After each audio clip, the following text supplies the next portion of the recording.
Tales. We're here, about to enter chapter 20. 20. I carefully step down the wooden stairs leading down into the basement. James follows me closely. It's smaller than I thought it would be, but it's also not as interesting as I presumed. This is no ordinary basement. Right, seated in the chair in front of the computer, the monitor is still off. Why is it sounding so creepy? I'm sorry if you also hear the laundry machine going. Look at this, he says excitedly. It's an entire office. I look around the damp and dark room. A desk lines up against the wall, holding many stacks of paper and other sorts of files. I mean, they were accountants. They probably got some work done here, away from us, I explained. Yeah, but the entrance was sealed. How'd you open it? I didn't, or at least not on purpose. There's a hidden switch in the kitchen. Managed to knock over a bowl of cereal and voila, hidden switch behind the faucet. The basement required a hidden switch to access. That's so weird.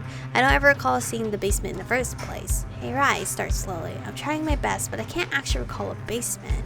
I don't even remember the door. Am I crazy? Rai shakes his head. No, I don't remember it either, I think. He looks at all the equipment around the room. I think this was a secret base, and the door was hidden during the times we were here as kids. I scoff at the idea. Our parents were both boring accountants. Who would need a secret room for that? But I really can't recall there being a door leading to the basement. Is it true? Was it hidden? The switch to open the entrance also had another switch to conceal it, he says in a serious tone. I think the last time Mom and Dad were here, they rushed out before they could conceal it, maybe. Why is this room so important? Asked James, who's been standing near the stairs. This cabin was my parents', and we don't remember there being a basement here. They kept it hidden from us when we were young, but why? I wonder out loud. Sounds to me like your parents were doing things that children had no business being a part of, James explains. Rice snorts in response. Yeah, accounting is so scary. Can't do that around the kids, he says sarcastically. What if they were doing something illegal? I mentioned, my mind going to dark places. Like what? Laundering money? Asked Ryan. Possibly. I don't know. You tell me why there was a hidden basement in the lake cabin. I will once I boot up this PC. It's slow as hell, Rai complains, angrily pushing down a button on the keyboard. I look around the places. Rai fiddles around with the computer. I spot a cell phone on the desk behind a suitcase. It's one of the older models. A flip phone with physical buttons. Hey Rai, whose phone is this? I asked, showing the silver phone to him. Beats me, I guess Mom or Dad's. I don't recognize it though. I try to turn the phone on, but of course the battery has long since died out. Guess I had to charge it. Alright, these old batteries didn't charge with a USB cable 8 years ago. They had their own plug. Where is it? James, can you look for a small black box with a cable running out of it? It should fit in the palm of your hand. Wordlessly, he starts scanning the room, helping me find a charger. Still curious about the rest of the room, I take my time looking around. There's a cabinet behind the stairs too. Just as I'm about to open the drawers, something bounces down at the stairs.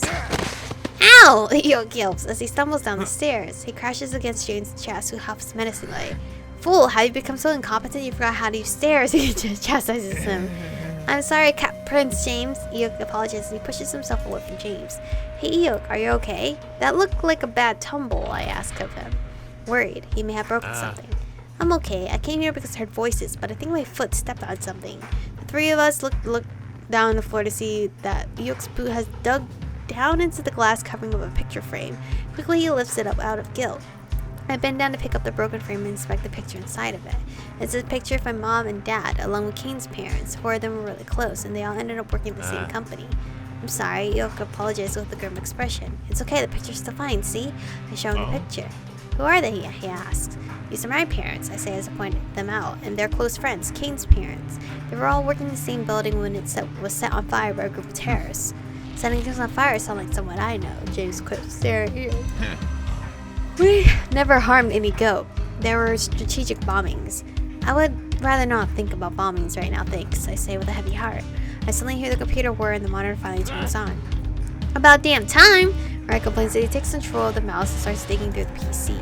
As I let Rai do his thing on the computer, I pocket the picture and investigate the rest of the room in search of a charger. Hey Eok, can you help me look for something as well? I ask, and then explain what a charger looks like. Eok and James both start shuffling around the various objects on the desk. A walk around the stairs to reach the cabinet, opening up the drawer to see if there's anything useful inside. Just a bunch of files, not flies, files and paperwork. But then one of the files catches my eye, the name Mr. Invisible. That's a superhero name. I take the brown file out of the drawer. It's thin. There's not many papers inside. As I flip it open, I'm greeted by a detailed profile of Mr. Invisible.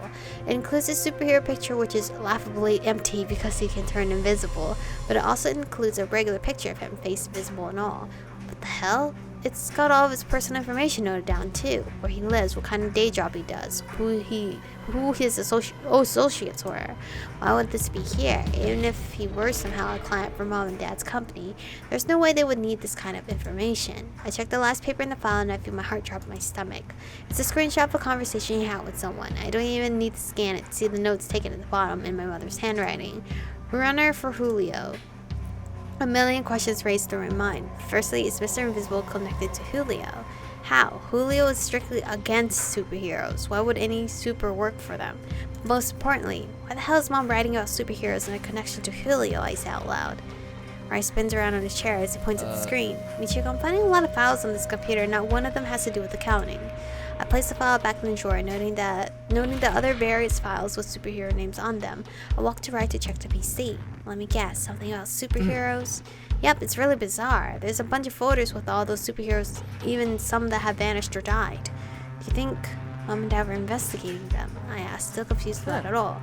It looks like it, right? Grayson starts opening up the web browser. He digs through the history to see what website they accessed last. Michiko, he says in this chill voice when he notes a date. Yeah, I see it. I say, feeling my heart clench tight. The last time they accessed the website is the date of their death. But that's impossible. Mom and Dad weren't even at the lake that day. They were with us. It was a normal work day. We both hold our breaths as the web browser loads the last website. Once it's loaded, it's just a simple map of an industrial area, a warehouse specifically. It's an address for notes. The last thing they looked up was this warehouse. What was so important about it? You think they went to go check it out? I questioned. I'm not sure. They were with us that day, getting called into work. This warehouse is on the other side of town. Earthling, isn't this one of those super suits you designed? James suddenly takes my attention away from the PC. James had pushed a cabinet I was looking through earlier out of the way, revealing a glass case behind it.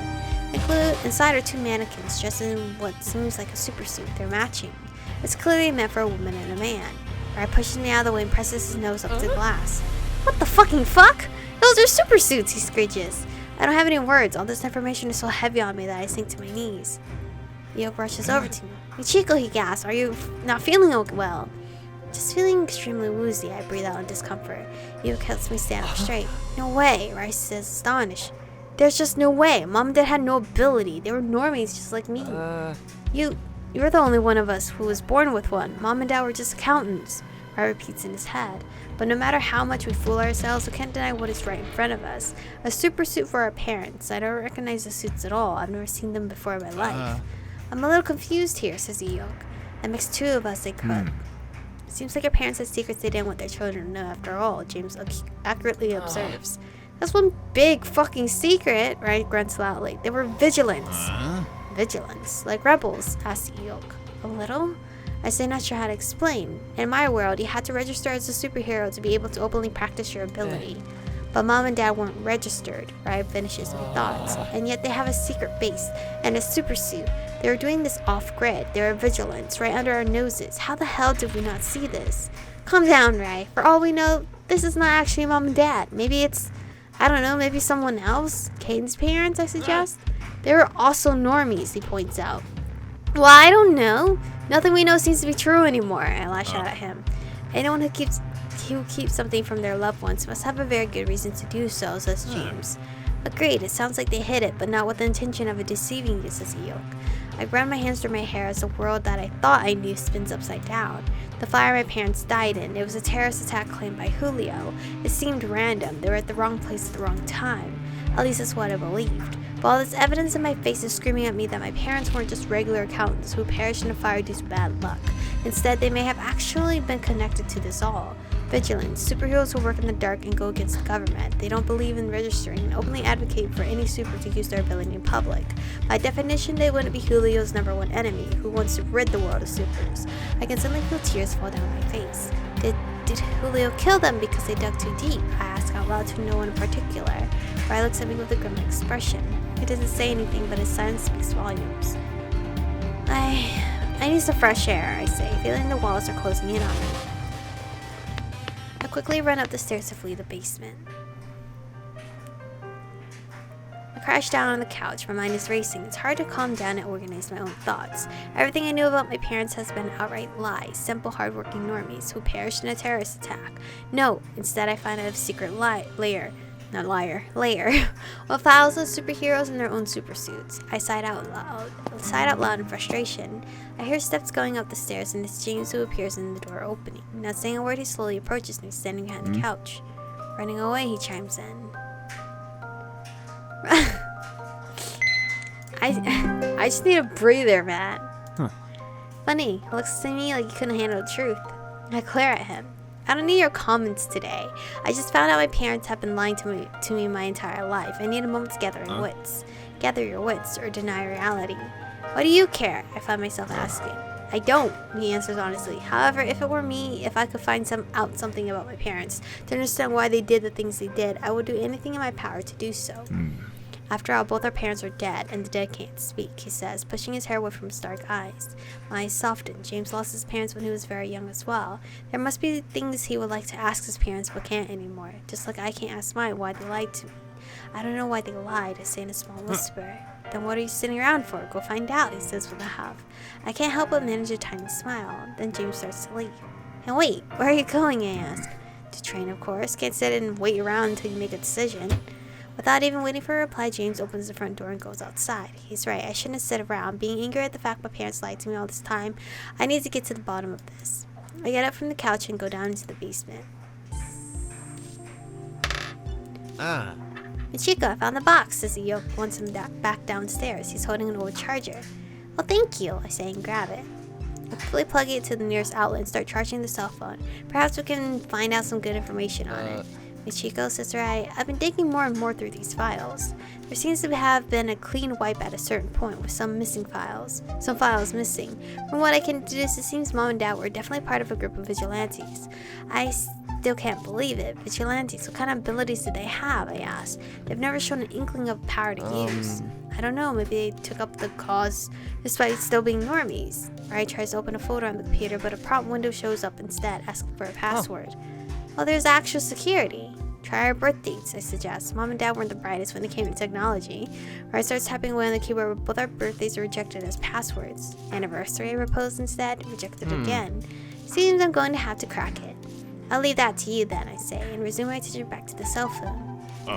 What kind of device is that? Asked Yoke, looking at it with curious eyes. We call it a cell phone. It's a communication device. It's a very old one, so I'm charging it up with power so I can turn it on, I explain. A communication device from your parents. I'm not actually sure. I don't recognize it. The phone's charging light finally lights up, indicating that it's got enough power to turn on. My fingers immediately hold down the on button. The screen flashes with the logo of the phone. Yoke looks on in amazement.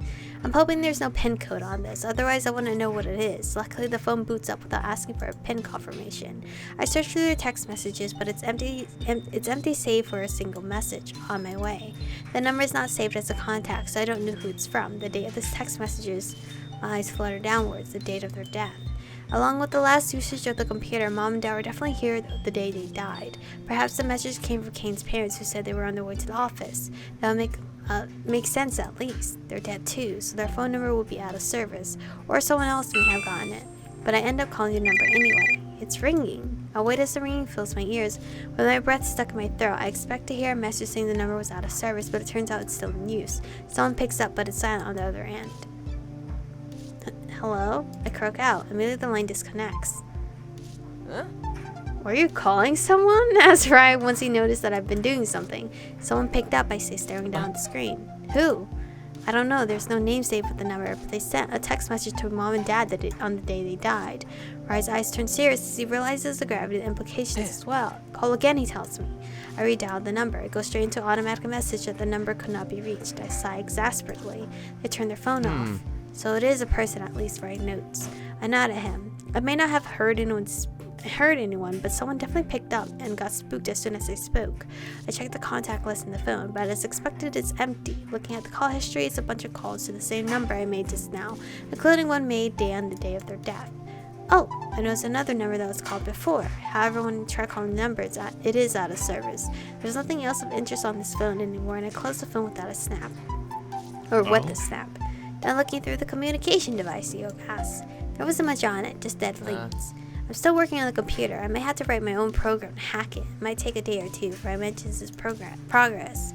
Hey, what if I go to that warehouse, I suggest? It was the last thing that they were looking at after all. Maybe we can find something there. Girl, you're under house arrest. And you're out here saying, I can go to the warehouse. You're on house arrest. Right, doesn't seem to think it's a good idea, though, having this grumpy expression. Did you forget you're under house arrest? Oh, yes, I totally did just now. Besides, I can just see from here it's an empty warehouse. Besides, it's been 8 years. It may not even exist anymore. Well, don't you want to find out? I say with a pout. Of course I do, he groans. Let's dig through everything we can find here before we start breaking any rules or contracts, alright? Well, he's got a point. There's a ton of things to shift through in this basement. Alright, I'll look through some more files, I say as I start walking towards the cabinet. I'm about to ask Iyuk for help to find anything that looks interesting, but I realize he can't read our language, so he's not much use. Why don't you go through and James? We can take it from here, I tell him. Iyuk politely bows in front of me. Well, do. Good luck in your search. Thanks, I say with a smile.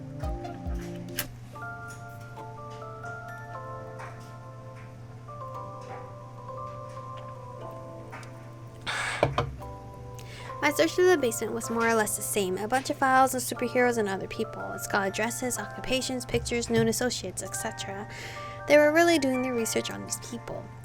I recognized half of them that were quite prolific 8 years ago. Some of them have since vanished, never to be seen again.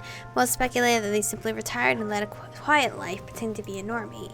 But there was also a lot of files on regular people, and those had a lot of notes that were connected to Julio. I had to take a break from all this information, so I went ahead and started working on James' super suit, or well, his training armor, as he likes to call it, where he's still busy trying to hack the password on the computer. I briefly wonder if I should let Kane know about all of this, but even I have a hard time wrapping my mind around it. My parents, vigilantes, who could have known? A day later, I wake up thirsty and end up going to the kitchen to get something to drink. I've not been sleeping very well due to lying awake at night because I can't stop thinking about my parents. Someone else is in the kitchen with me. Naked again, I see. I muse out loud when I see Jane's bare back rummaging through the fridge. Seems he had the same idea for a midnight drink or snack, and of course only wearing underwear. I try to control myself as I notice he's wearing the alien printed underwear. I can't just burst out into giggles. Well, we can't say. Oh no, we can! I thought it was the regular ones. With a huff, he turns around to face me, a glass of milk in his hands. Stop showing up unannounced and I would dress myself decent, he argues back. Or you could realize there's other people living here besides yourself, just a thought. Does it bother you that much, he asks with a sigh. It feels a little awkward to look at you when you're not wearing much. Not really, you have a nice body. Let's retort back. I mentioned casually, eyeing him up and down. James raises both his eyebrows. What is that supposed to mean? What other meaning could it have? I question back. You're being intentionally unclear. I'm just saying you're not too bad. You're not bad to look at. I raise up my arm to quiet him before he can speak. And before you start saying I'm seducing you again, let me explain that a lot of humans on Earth would say you have an ideal body. I'm unsure why I'm getting all technical on him. It's weird to admit he looks nice, attractive even. I have an ideal body, he questions. Well, to a lot of people, I say awkwardly. Of course, I have an ideal body. I must work at it every day to perfect my training, he boasts.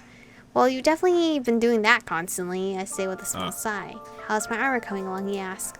I step closer to him and take the glass of milk out of his hand. He doesn't complain or pull away. Slower than I'd like, I admit. And to take another cup out of the cabinet, I set them both down on the counter and pour in some chocolate powder, stirring it gently and throw it in the microwave for good measure. Well, with finding out my parents were vigilantes, I haven't gotten much work done. Are you still investigating that? He questions. It almost sounds like he's interested. As much as I can, searching through their files, what they were doing, who they were talking to. I list off all the things I've done. Your world is very odd, he says. How come, I ask? The microwave beeps. The hot chocolate is done. I remove it from the microwave and hand one cup over to James. Careful, it's hot, I warn him. He takes a small sip, seemingly enjoying the taste. He said people cannot use their powers in public. They have to hide. Why should someone powerful have to hide themselves? They should fear them. I drink some of my hot chocolate before answering. I mean, I agree with you. I don't think we should have to hide it either, but I don't want people to fear me, I say. Yes, you're not especially fearsome. He crazily blows on the cup of hot chocolate to cool it down. Hey! I exclaim indignantly. I can be fearsome if I want to be. I'm shivering in my undergarments before you. He mocks me with a cocky smirk. I puff out my cheeks from behind my cup of hot chocolate. I may not be physically intimidating, but I am a force to be reckoned with when it comes to battle wits. What are you going to do? Annoy people to death while you're insistent talking? He scoffs. Seems to work on you, I grin at him. He huffs defiantly. You're annoying, yes, but I'm still alive. Am I annoying you right now? I ask instead. He closes his mouth, his eyes softening as he looks down at the counter. No, he confesses. A simple answer, yet it suddenly makes me speechless. I didn't expect him to say that. Get some rest. You look like you haven't been getting sleep the past couple of nights. He says, suddenly turning away from me, taking his cup with him. Thank you for the hot chocolate. Is all he says before he leaves the kitchen. He said thank you. He said thank you, and he said hot chocolate. I lay my elbows on the counter, my fingers wrapped around my cup, suddenly deep in thought. I didn't think it was obvious that I wasn't sleeping very well. I finished the rest of my hot chocolate. This wasn't so bad, running into him at midnight, having an actual conversation. After my late night chat with James, I managed to actually get some sleep. It's Rai who wakes me up to tell me to come down into the basement. Did you finally unlock it? Yes, I did, he boasts, looking a little like he's had 10 cups of coffee. I eventually had to brute force it, which took a considerable amount of time, but it's done. I can see the folder. I hunched over the desk to look at the monitor. What was so important it had to be hidden? It's a single picture, a picture of someone on a terrace drinking in broad daylight. What is so special about this? Ryan launches the picture so we get a better look at the person in the suit. Oh, that's Kane's dad, he notes. Sporting the famous red hair, I finally recognize him as well. It's been so long since I've seen him, but that's definitely Kane's dad, Benjamin. Was he a vigilante too? I wonder out loud. Could be. Look, there's another person behind this bush that he's drinking with. Point a finger at the screen. Can you see who it is? No, those stupid plants are in the way. Well, can't you zoom in or enhance or something? Ryan narrows his eyes at me, giving me the stupid look. Zoom in and enhance, he stresses. What the hell do you think this is? Some movie where we can magically find out a person's face because it was reflected on someone's eyeball? No, I can't create pixels out of nothing. Okay, geez, I get it. I was just making a suggestion, I grumble. I take a picture of the monitor with my own phone so I have a copy on my hand. Ryan closes on the picture and checks out the photo one more time, but it really is a single file in there. I don't get it. Why go through the trouble protecting this picture, he questions. I think whoever's Kane's dad was drinking with was a very important person. It has to be. Maybe he was undercover and trying to gain the trust of someone in Julio. Maybe that's why the photo is protected. We should tell Kane, says Rai. All of this, it's bigger than us. It involves Kane just as much as it involves us. No, I agree. We should tell him. Can you let him know? Sure, will do. I grabbed the flip phone from the desk, which has been charging all the time, doing nothing. I've tried calling that number a few more times, but it always went straight to an automatic message that the number was not reachable. However, I want to try again. I dial the number one more time. It rings this time. My eyes widen. It didn't go to an automatic message. The ringing stops. Someone picks up. Again, there's no greeting, nothing, just silence. Who is this? I ask.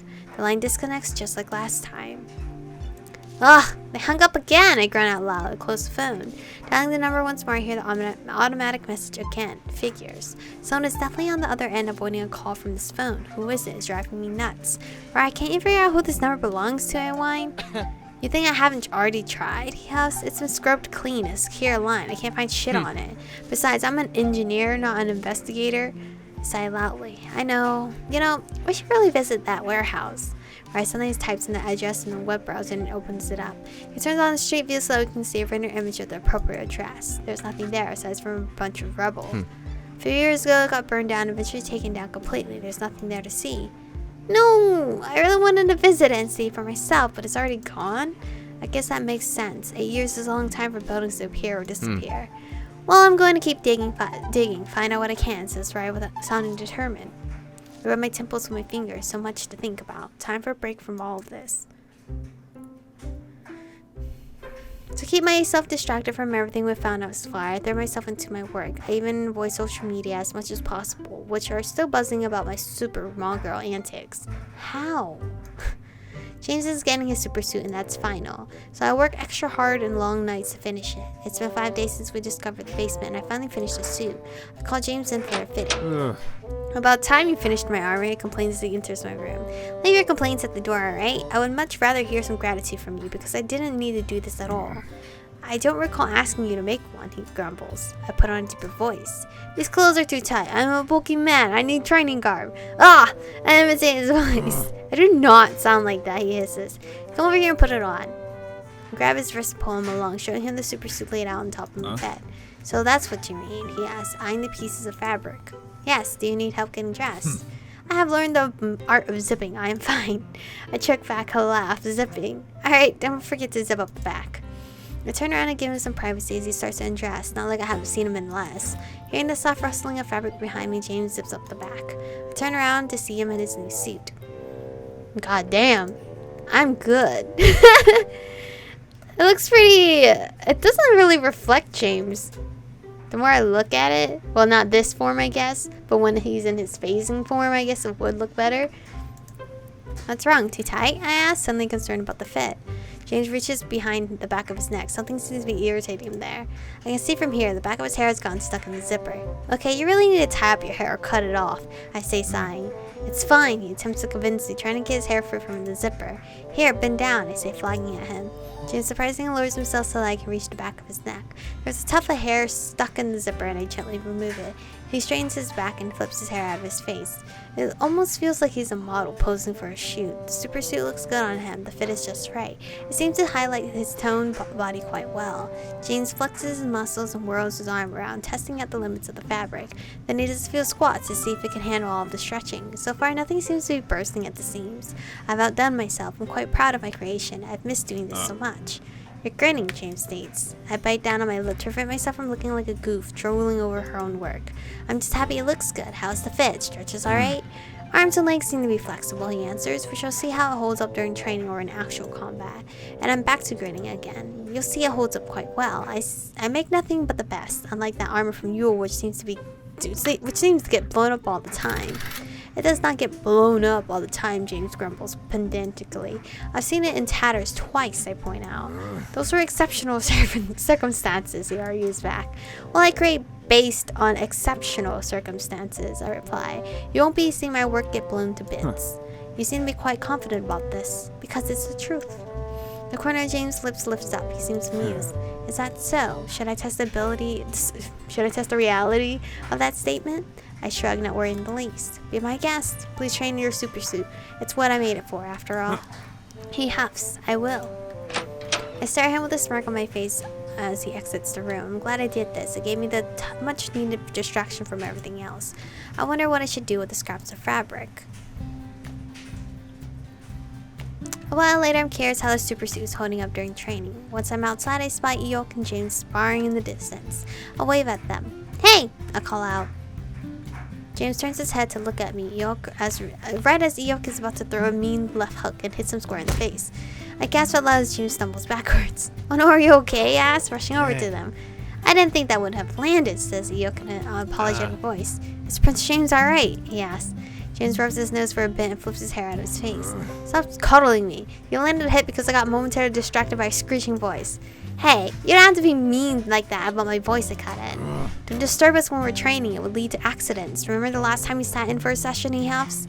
I mean, he's got a point, but no one is throwing with spears out here. Besides, he can't phase either, so he's less powerful. I just wanted to know how your super suit is working out for you. I'm impressed, says Eeyore happily. I would like one too. I have hearts glowing in my eyes. Really? You want me to make you one too? I could totally do that. I start to revel off. The armor seems adequate, but this frustrating zip is interfering with my training. James complains as he grabs at the back of his neck. My hair keeps getting hooked and pulls at my head. I narrow my eyes. It could have been easily avoided if you simply had a shorter hair. Hey girl, sometimes you gotta accommodate long hair. Just cut it already, I say. Your hair is getting in the way. Why won't you admit it? It is perfectly fine, he rejects the notion. It is not, Prince James. It is not. Prince James never allows his hair to get this long, Eeyore whispers in my general direction. Silence, he barks at Eeyore. I can't take it anymore, I complain. Please let me cut your hair. If you hear her squeaking, it's Ari playing with her toy. Because she decided that... Oh, you can see her! She's down there. This is her. James presses his mouth shut, exhaling a large breath of noise through his nostrils. Why are you so insistent on cutting my hair? I genuinely like his long hair. He could fucking put it in a ponytail if that'll help. Let's do the kind. Because shorter hair would bother you less, I offer as a valid reason. Who says my hair is bothering me now? He fires back gruffly. I narrow my eyes at him. Really? Be honest, I've seen you brushing away your hair from your eyes countless times. That's normal with long hair. Prince James continually takes small breaks between training to fix his hair, Yoke points out. I told you to be quiet, insolent pest, James growls at him. You want it to get in the way of training, I ask. He glares at me. Perhaps shorter hair would benefit me more, especially in combat. However, I'm not letting anyone get close with a blade while I am defenseless. Excuse me. I'm not going to slit your throat. Please give me some credit, I whine. May I remind you of the time you attempted to kill me with a syringe? You look surprised. That's news to me.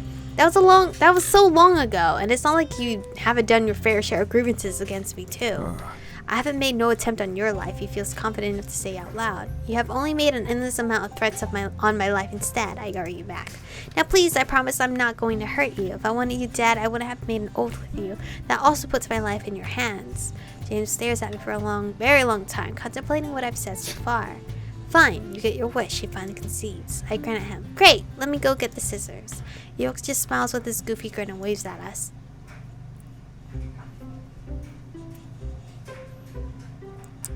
I don't want to cut his hair. James is seated on a chair in the middle of the kitchen floor, wearing nothing but pants. There's a pair of scissors in my hand, the same one where I used to cut my hair with. I lifted it up in the air. That posture is way too threatening. If I didn't personally know you, I would have assumed you were in the position to strike, James groans. I advance towards him, unable to keep the smile from my face. Relax, finally your hair goes chop chop. Oh no. All I hear is you insulting my hair. Don't worry, I'm going to make you look good. James raises an eyebrow. You want me to look good? I nod. Yes, and of course she'd give you a more practical haircut. Then hurry up, he says, leaning back in the chair. Mind the ears, he warns me. I circle around him so that I can see the back of his head. I plunge my fingers inside of his silky smooth hair, pulling it down so that I can take the first snip. Seeing a tuft of his black hair fall to the floor is super satisfying. See, that wasn't so bad now, was it? I say, leaning closer to his head. You're acting like my hair is sentient and capable of feeling pain. Honestly, with the way you were resisting my offer to cut your hair, I wouldn't be surprised if I could. We may be two completely different species, but I doubt our hair differs all that much, he grumbles. I snip away some more hair from the back. I'm actually surprised by how alike we are, I muse out loud. Are you really comparing yourself to me? Your body has not an ounce of muscle on it, much like the rest of the earthlings I saw. I end up pouting. I admit I don't really work out, but not a lot of people here train as much as you do to achieve that ideal body of yours. It sounds to me like you're jealous. I end up cutting off more than I wanted as I jerk upwards in response to his statement. I'm not, I deny. I'm perfectly fine like this. I don't want to imagine what I'd look like if I was muscular as you. I crunch at the image in my head of a very buff version of myself. You would look like a respectable warrior. Well, I'm not a warrior, I feel the need to say. Clearly. After that, James keeps quiet as I continue trimming the back of his head. I can now actually see his neck. It seems like a decent length. I turn towards his side and start taking in the hair there. Is being muscular such an important aspect to you? I ask in a soft voice, my mind still on that subject. Of course, for who pride themselves on their physical prowess. Being strong is the most important factor, he answers. Only strength. Is there anything else important to you? His eyes move to the corners to look at me. What else is there? I nearly chuck on response. Surely people have some other merits besides pure strength, right? Maybe they're really smart, or perhaps they're very creative, or maybe they're just super charismatic. I pull out a lock of hair straight over his ears, measuring the length. I guess I could keep the length just slightly over his ears. I notice James pulling away from me slightly. Please sit still, I tell him, moving his head back where it was before. I can't cut it straight if you move. James huffs. Don't you dare touch my ears. I won't. I'll be careful. He's so sensitive about letting me cut his hair. I resume my work snipping away, slowly but surely getting his hair to the nice length. There were some Rahu who were smart. James suddenly speaks up. They were in the minority though, most of them rejects of society, unable to find a mate of their own when they were so weak. It sounds so sad. Just because they were smart, they were outcasts? James' eyes flickered downwards. I knew a chamber boy who was weak. He got the position in the palace because of his parents' well-known strength, but he himself had none. There was a slight smile on his lips as he reminisces on the memory. Were you friends with him? I asked, noticing the gentle expression on his face. Of course not. A prince like me wasn't allowed to be friendly with the staff. He immediately rejects the idea. Those are some strict rules, I remark. Life as royalty is strict, he points out. I believe he wanted to gain my favor by giving me pieces of sweet candy. Aw, I think he wanted to be your friend, I say with a smile. I was young and impressionable, James huffs, as if he regrets it. So what happened? Did you become friends? I asked, curious what became of their friendship. He was slaughtered. What? He was slaughtered like the rest of the staff during the takeover. Aw, shit, he answers darkly. Immediately, the mood turns sour and I slow down my cutting. Oh, I super good at my question. Now I feel stupid for asking, making him remember something awful like that. I cut away his hair in silence after this, not knowing what to say anymore. After a while, James speaks up. You stop talking, he mentions. Do you want me to continue talking? It distracts me from how close you are with a deadly weapon. Mentally, I roll my eyes at him. Sure, what would you like to talk about? James pauses for a moment to think. What was your earthling childhood like? I sit back, scissors away from his hair. Now that's a question I didn't expect from him. He's actually curious about me. Did I say something wrong, he asked, noticing my silence. I quickly turn to his other side to start trimming the hair there. No, I say, reassuring him. My childhood. I'm the eldest of two, Rye's younger than me, but that never stopped him from being an annoying little pest as we grew up. I started to talk. Whenever he'd get into trouble with my parents, he'd blame it all on me. A plate got broken? It was me. Candy was missing? I stole it. James leans back a bit, smirking. We seem to have that in common with our younger brother. Oh, I doubt Caleb was as much of an ass as Rye was. He was actively pranking me. He wasn't born with an ability of his own like me, but he's crazy smart. He kept inventing these weird things. Like one time he invented a hair growing supplement, which he, of course, tested on me without permission. I still hate that memory very much. Did it work? James asked, curious now. I nearly drowned in a sea of my own hair. I was a goddamn Rapunzel. Rapunzel? James repeats awkwardly. Alright, it's a fictional character with very, very long hair that she uses to climb. Basically, my entire room was filled with a thick mane of hair. I made him cut it, of course, I say, feeling a little smug, and clean the entire room. I wonder if it would make goat grow hair, James muses out loud. I stopped cutting. Now that's a really good question. How do you think Eok would look like with a head full of hair? I question. Like an abominable evolutionary reject, he answers. I can't help it, I laugh out loud. The image of Eok with a mop of red hair on top of his scaly head, combined with the reject remark from James, is all too funny to me. Best not to let him hear this, I say as I resume cutting his hair with a grin on my face. I'll be sure to let Eok know you made fun at his expense after hearing him being called an abominable reject. I gasp. You wouldn't. A slight grin creeps on his face. Try me, he counters, almost playfully. I huff and puff, pulling down on his hair, causing his whole head to fall to my side. Be careful, he warns sternly. You know, I'm the one with the scissors here. Right, of course, I won't accidentally cut your ear. No. I'm the one with the scissors here. I stress in a high tone, playing along.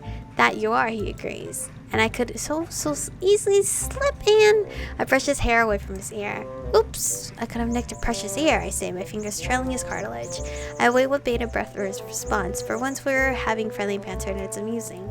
Except he remains quiet, eerily so. He's not moving either. Finding it strange, he's not replying, I look over at his face. What's wrong? He's so cute. He's so cute. Those scissors are very pointy for what? Is he looking at her boob? What? Is he looking at her boobies, or is he like flustered because we touched his ear? Or is it both? There's this pain expression on his face, jaws clenched tight and pupils turned into tiny slits. Wait, is he in pain? Oh my god, did I really nick your ear? I quickly check his ear, touching and lifting it to find any small wound I may have accidentally caused. Oh, he's blushing! What the fuck? James makes a strange noise. Like it's magic, the colors of his ears change from his usual tan skin tone to a very deep maroon. What? I breathe out, completely confused. It's then I realize the color has spread over his entire face as well. He's completely flushed. James loudly grinds his teeth. Oh my god, he's so handsome again. This man could just rock both haircuts, actually. How long are you going to continue to insult me? He suddenly yells, getting out of the chair and backing off. My jaw drops open. Excuse me? Assault? I question in confusion. James holds a hand over his ear in a defensive manner. The color of his face remains unchanged. I start piecing things together. He's not in pain. He's completely embarrassed. Embarrassed of what exactly? You continue your barrage of seductive tactics on me. I won't stand it anymore. Seductive. Seductive tactics. I echo mindlessly. He thinks I'm seducing him again. All I did was touch his ear. Wait. Oh. Oh. Are your ears, sensitive? I asked, raising half an eyebrow at him. Of course they are, he huffs indignantly. To touch another Rahul's ears the way you have is unspeakable. I feel myself shrink. I know he told me to be careful with his ears, but I thought he was just worried I was going to nip him with the scissors. Not because, well, because of this. I'm so sorry, I didn't know. I apologize profusely. I mean, my ears are a little sensitive too, but I wouldn't have the same reaction as you would if someone touched mine. I didn't realize your ears were that different. I explained myself. Strangely enough, this makes James look even more insulted. The touch of another Rahu's ears is part of the mating ritual, only reserved for their mates, and he's so blatantly... Listen! I didn't know! You should have told me! You should have told me! What the fuck? I didn't mean to, like... You know... Technically, you are the man we're supposed to be going for, so we can touch how we want, technically. Okay? Only with consent, of course. But he did not consent to that, so my apologies.